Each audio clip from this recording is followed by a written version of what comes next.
আপনার বগলে আইলাম একটা কথা জিজ্ঞেস করা।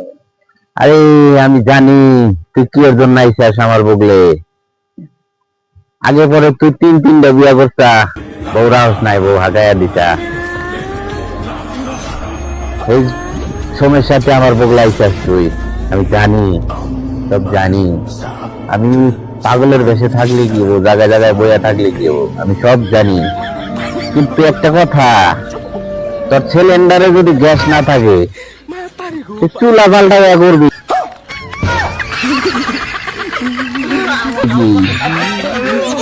চুলা পাল্টা লাভ নাই। তুই আবার বিয়া করার মতলবে করতে কত আমি আগেই জানি। চুলা পাল্টা লাভ, চুলা পাল্টান বাদ দেয়া যেগুলা পয়সা দিয়া তুই নষ্ট করে এমনি বহুত বস্তু খাস, ওগুলা খাওয়ার দরকার নাই। ওগুলা খাওয়া বাদ দে, তুই ওষুধ পাতি কিনা খাগা, ভালো হয়ে যাবি। মালিকের আশীর্বাদে ভালো হয়ে যাবি।